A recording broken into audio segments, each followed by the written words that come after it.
Melody has been through much grief and loss in life. As a child, her parents almost divorced. 9 years after she was married, her husband was killed, leaving her with 4 small children to raise by herself. A few years later, her mother passed away. She went through trials with her in-laws after remarrying the year after her mother died. Eventually, her dad, brother, and brother-in-law died of cancer, and then the ultimate loss of her life happened. She experienced the death of a child due to illness. She also currently has another child who is ill.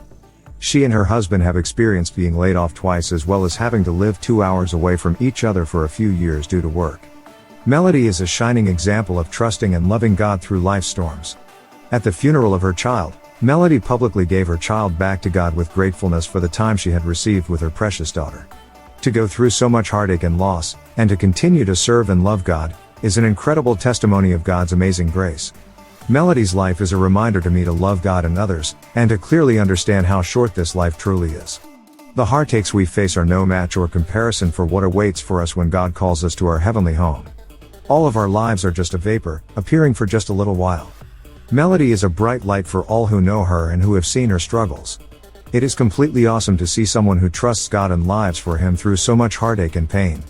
Think of someone who has been an incredible witness to you in the midst of loss. Call or write them today to tell them how they have impacted your life. There are people in life who motivate us to become better instead of bitter.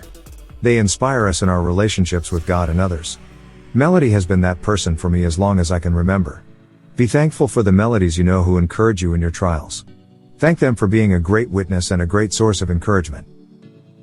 Therefore, since we are surrounded by such a great cloud of witnesses, let us throw off everything that hinders and the sin that so easily entangles.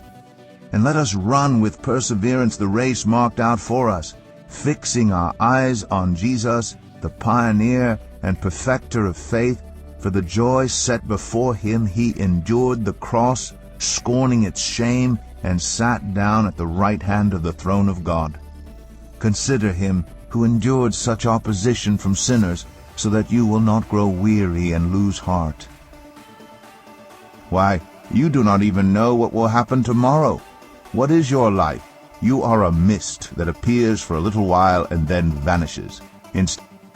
Now if we are children, then we are heirs, heirs of God and co-heirs with Christ, if indeed we share in His sufferings, in order that we may also share in His glory.